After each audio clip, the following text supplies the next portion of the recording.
وہ خود تو لانتی تھا، اسے بچاتے بچاتے تم بھی جہنم کا ایندھن بن جاؤ گے۔ کوئی بھی باپ یہ برداشت نہیں کر سکتا کہ اس کی اولاد کا قاتل جنت ہو جائے۔ علی قسیم النار والجنہ ہے، خبردار اس غلط فہمی میں نہ رہنا۔ رسول اسلام نے کس طرح سے زمانے کو حسین کی معرفت سمجھائی، اور خود حسین ابن علی کتنا بڑا کریم ہے جو حسین کسی کا ادھار نہیں رکھتے، جس حسین ابن علی کو برداشت نہیں کہ حسین دشمن کا بھی ادھار رکھے۔ نہیں صاحبان ایمانی، ایک مرتبہ چند نوجوانوں نے حسین ابن علی کا گھر بنانے کے لیے، یعنی امام بارگاہ بنانے کے لیے جتنی رقم ان کے پاس تھی انہوں نے لگا دی۔ اب چونکہ امام بارگاہ بہت بڑا بنا رہے تھے، ان کے پاس رقم ختم ہو گئی۔ اب جب وہ لوگوں کے پاس گئے مزید چندہ مانگنے کے، تو لوگوں نے انہیں کہا اچھا اگر تو واقعا امام بارگاہ بنا رہا ہے تو فلاں فلاں تاجر کے پاس چلا جائے، اس تاجر سے جا کر حسین کے نام پہ جتنے مانگو وہ تاجر عطا کر دیتا، لہٰذا جاؤ اور جا کر اس تاجر سے مانگو۔ اب یہ 5 نوجوان تھے، یہ سب کے سب چلتے چلتے اس تاجر کی دکان پر پہنچے۔ تاجر نے غرض دریافت کی کہ کس لیے آئے؟ انہوں نے کہا کہ ہم حسین ابن علی کا گھر بنا رہے ہیں، رقم کم ہو گئی ہے، ہم رقم مانگنے کے لیے۔ اس نے کہا اچھا حسین کا گھر بنا رہے ہو؟ انہوں نے کہا ہاں حسین کا گھر بنا۔ تو پھر اس تاجر نے کہا اچھا پھر ایسا یہ چیک بک لو اور جتنی رقم تمہیں چاہیے یہاں پہ لکھو، پھر میں تمہیں اس کو پر سگنیچر کر کے دے دوں۔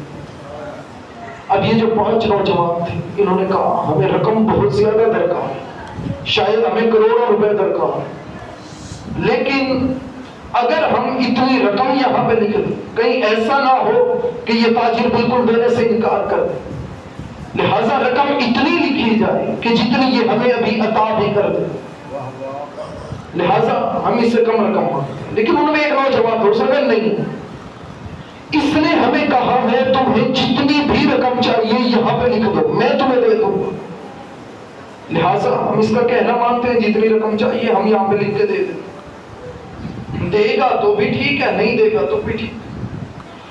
لہٰذا ان سب نے آپس میں مشاورت کرنے کے بعد جتنی رقم انہیں چاہیے تھی انہوں نے وہ ساری کی ساری رقم لکھ دی۔ اب جب چیک انہوں نے اس تاجر کی جانب بڑھایا، اس تاجر نے اپنا چہرہ دوسری جانب موڑا اور نیچے اپنے سگنیچر کر کے انہیں دے دی، رقم اس تاجر نے نہیں دیکھی۔ اب یہ نوجوان انہوں نے کہا اے تاجر آپ نے ہمیں رقم دے دی، آپ کا احسان۔ اس نے نہیں خبردار اسے احسان مت کہنا، میں نے کوئی احسان نہیں کی۔ انہوں نے کہا اچھا ہمیں یہ تو بتا تو نے ہمیں رقم دی نیچے سگنیچر کرتے ہو تو نے اپنا چہرہ کیوں موڑا؟ اس نے کہا وہ وجہ یہ ہے کہ میں حسین کے نام پر جتنے دیتا ہوں میں نے کبھی گنتی نہیں کی، میں گنتی کرنے کے بعد حسین کے نام پہ نہیں دیتا، یہ میری زندگی کا اصول ہے، میں حسین کے نام پہ دینے سے پہلے کبھی بھی پہلے گنتی نہیں کرتا، لہٰذا میں نے اس لیے اپنا چہرہ دوسری جانب موڑا۔ وہ نوجوان خوش ہوئے اور انہوں نے چیک اٹھایا، جا کر اسے بھی کیش کروا ہی رہے تھے کہ اتنی دیر میں خبر پہنچی جس تاجر سے ابھی رقم لے کے آئے اس تاجر کا انتقال ہو گیا۔ سب نوجوان گھر گئے، جا کر انہوں نے نماز باشد قبر پڑھی رات، اور 5 کے 5 نوجوان سو۔ 5 کے 5 نوجوانوں نے دیکھا رات کو خواب میں اسی تاجر، لیکن منظر عجیب دیکھا کہ جب وہ قبر میں گیا ہے نکیرین اس سے سوال و جواب کرنے کے لیے اس کی قبر میں آئے ہیں، نکیرین کے ہاتھ میں اس کا نامہ اعمال بھی موجود ہے۔ اب جب نکیرین اس کی قبر میں آئے ہیں تو اتنی دیر میں کوئی نور آیا ہے اور نور نے آ کر کہا ہے خبردار اس کا حساب و کتاب نہیں کرنا، اس کے حساب و کتاب کے لیے اس کی قبر میں خود حسین ابن علی تشریف لا رہے ہیں۔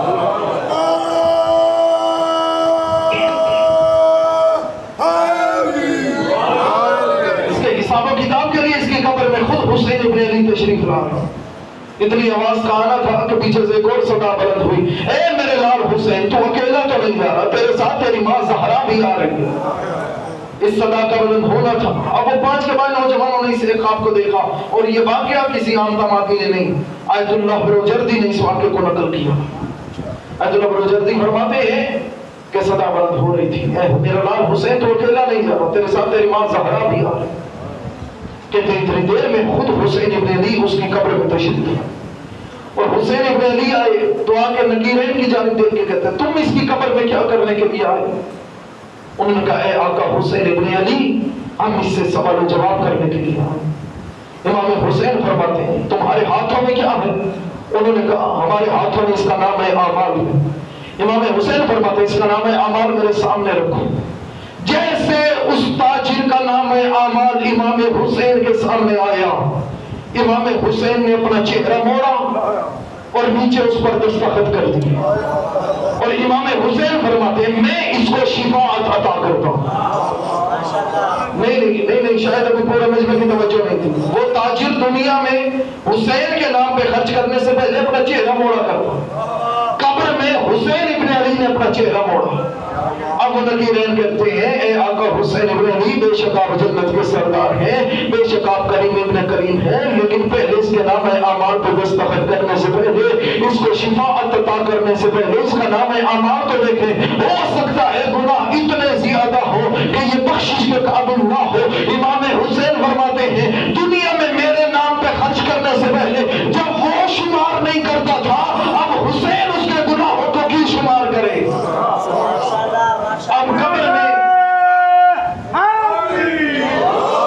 اب قبر میں اس کے گناہوں کو شمار کرنا حسین ابن علی کی توہین۔ حسین اس کے گناہوں کو دیکھ کر نہیں اسے شفاعت دے گا، بلکہ حسین ابن علی نے اسے شفاعت عطا کر دی ہے۔ صاحبان ایمانی جو اتنا کریم ابن کریم تھا، اللہ جانتا ہے لوگ اگر اس کی بیٹی سکینہ سے در مانگ لیتے، کریم بابا کی بیٹی تھی در دینے سے انکار نہ کرتی، لیکن اللہ جانے کیوں مسلمانوں نے آ کر کانوں سے در اتارے، لیکن اس رنگ میں آ کر دروں کو نوچ آ کر ان دروں کے پندے بند رہے، لیکن جب وہ در اتر گئے تو بی بی کے پاؤں کے تلوے زمین سے بلند ہوئے اور رو رو کے کہتی ہے بابا حسین میرے کانوں سے خون جاری ہو گیا، چچا عباس میرے کانوں سے خون جاری ہو گیا۔ اجرکم اللہ عزدارو، کربلا کا غریب آخری دفعہ آیا اپنی بہن زینب کے پاس اور آ کر ودا کر کے کہتا ہے یا اختی زینب، اے میری بہن زینب، اب حسین جا رہا ہے اللہ کے حوالے میری بہن زینب۔ عزدارو اتنا کہنا تھا، بی بی رو کے کہتی ہے حسین ایک مرتبہ خیموں میں آ۔ عزدارو اتنا سننا تھا، حسین رو کے کہتے ہیں بہن زینب جس حال میں وہ برداشت نہیں کر سکے گی۔ بی بی رو کے کہتی ہے حسین مجھے پہچان، میں ماں زہرا کے پہلو پہ پٹیاں کرتی رہی ہوں، میں بھی تجھ جیسے صابر بھائی کی بہن ہوں، بھیا حسین ایک مرتبہ خیموں میں آؤ۔ اب حسین ابن علی خیموں میں گئے تو منظر عجیب دیکھا، کبھی کوئی بی بی حسین کی کلائیوں کو بوسے، کبھی کوئی بی بی حسین کے ہاتھوں پہ بوسے، کبھی کوئی بی بی حسین کے رخساروں پہ بوسے۔ آخر میں منظر عجیب تھا، حسین کی بہن زینب آگے بڑھی، آگے بڑھ کر بھائی کی گردن پہ بوسے دینے شروع کیے۔ حسین رو کے کہتے ہیں بہن زینب میری گردن پہ بوسے کیوں دے رہی ہو؟ بہنیں بھائیوں کے ماتھے چومتی ہیں، رخسارے چومتی ہیں، میری گردن پہ بوسے کیوں دے رہی ہو؟ بی بی رو کے کہتی ہے حسین ابھی تھوڑی دیر کے بعد تیری یہ خشک گردن ہوگی، کمینے کا خون خنجر ہوگا، کمینہ تیری گردن پہ خنجر چلائے گا۔ اے حسین اس لیے میں تیری گردن پہ بوسے دے رہی ہوں۔ اتنا سننا تھا، حسین نے بہن کی کبھی چادر کو پکڑا اور بہن کی کلائیوں پہ بوسے اور بہن کی چادر کو بوسے۔ بی بی رو کے کہتی ہے حسین بھائی بہنوں کے ماتھے چومتے ہیں، تو میری چادر اور میری کلائیاں کیوں چوم رہا ہے؟ امام حسین رو کے کہتے ہیں بہن زینب مجھے معاف کر رہا، ابھی تیرا بھائی حسین مارا جائے گا، کوئی کمینہ تیری چادر لوٹے گا، کوئی تیرے ہاتھوں میں رسن پہنائے گا۔ اجرکم اللہ عزدارو، اتنا کہنے کے بعد اب جو حسین خیموں سے باہر آئے، عزدارو حسین آ کر زینے فرس پہ سوار ہوئے۔ عزدارو حسین کا زینے فرس پہ سوار ہونا تھا۔ حسین کی 4 سال کی بیٹی سکینہ بنت الحسین آگے بڑھی، حسین نے گھوڑے کو چلنے کا حکم دیا لیکن اس نے چلنے سے انکار کر دیا۔ اب جو حسین نے مڑ کے دیکھا، گھوڑے کے پاؤں پکڑے ہوئے 4 سال کی سکینہ بیٹھی ہے، رو کے کہتی ہے اے میرے بابا کے